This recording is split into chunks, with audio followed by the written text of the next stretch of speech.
Analisa politik, Cokro TV, Hendro Priyono, Luhut Panjaitan, Oligarki dan Arah Bangsa. Pendahuluan. Dalam setiap fase sejarah bangsa, ada tokoh, ada media, ada jaringan, dan ada narasi. Semua saling terkait, membentuk opini publik, lalu memengaruhi keputusan politik. Di Indonesia, Cokro TV dan figur A.M. Hendro Priyono menjadi simbol bagaimana narasi dibangun, dipelihara, dan diarahkan. Ketika dikaitkan dengan peran Luhut Binsar Panjaitan serta struktur oligarki nasional, benang merahnya mengarah pada pertanyaan fundamental, siapa sesungguhnya yang mengendalikan arah bangsa ini? Cokro TV, mesin narasi digital. Cokro TV bukan sekadar kanal YouTube. Ia adalah mesin narasi politik yang tumbuh di era Jokowi, menyerang oposisi dan menegakkan citra pro-pemerintah. Gaya penyampaiannya keras, lugas, bahkan provokatif. Di balik layar, Cokro TV adalah bagian dari jejaring keluarga besar Hendro Priyono. A.M. Hendro Priyono, mantan Kepala BIN, Otoritas Intelijen Senior. Dimas Oki Nugroho Hendro Priyono, anaknya, intelektual muda, staf khusus Jokowi, pendiri sekaligus otoritas di balik Cokro TV.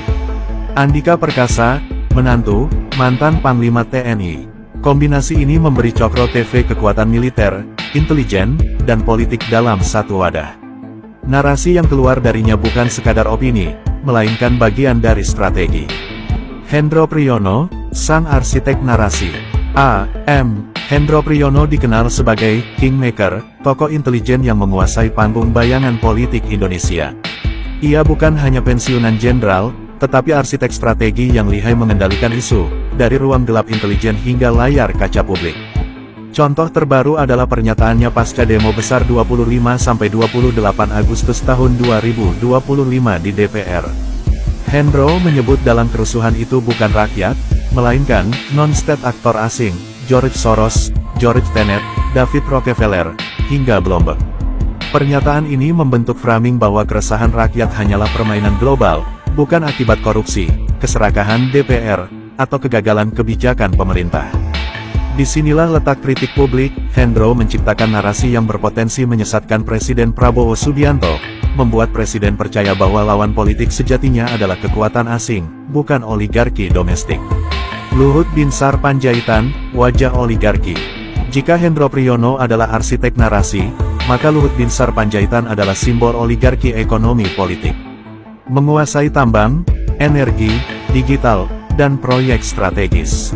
Menjadi tokoh sentral yang menghubungkan pemerintah dengan kapital global, khususnya Tiongkok.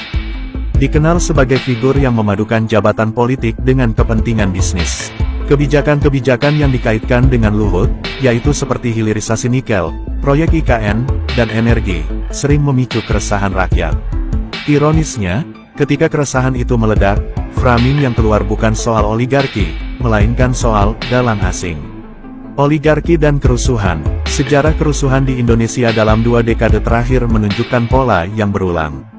Pemicu, kebijakan elitis, korupsi, ketidakadilan ekonomi. Respon rakyat, demo besar-besaran, mahasiswa dan buruh turun ke jalan. Respon aparat, represi, bentrokan. Framing media, intelijen, selalu diarahkan pada provokator atau aktor asing. Contoh jelas adalah demo 2019 RUU KUHP dan KPK, demo Omnibus Law 2020, demo buruh tahun 2022 sampai tahun 2024, hingga demo DPR Agustus tahun 2025. Semua memiliki tuntutan nyata dan domestik, tetapi narasi yang dijual ke publik sering diarahkan keluar. Laporan palsu untuk Presiden Prabowo. Disinilah persoalan menjadi serius. Laporan intelijen yang tidak akurat dapat menjerumuskan seorang presiden. Jika Prabowo percaya bahwa demo 25–28 Agustus hanyalah permainan asing, maka ia bisa mengambil kebijakan represif terhadap rakyat, padahal akar masalahnya jelas keserakahan DPR dan dominasi oligarki. Akibatnya, presiden bukan hanya salah membaca situasi, tetapi juga berpotensi kehilangan kepercayaan rakyat. Sementara oligarki tetap aman di balik layar. Kesimpulan analisa, Cokro TV adalah kepanjangan tangan keluarga Hendro Priyono, corong propaganda digital yang menyerang oposisi. Hendro Priyono memainkan peran ganda, arsitek narasi intelijen global sekaligus pengendali propaganda domestik.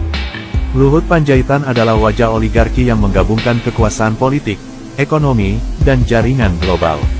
Oligarki Indonesia bekerja dengan pola bisnis politik media militer, menciptakan lingkaran kekuasaan yang sulit ditembus.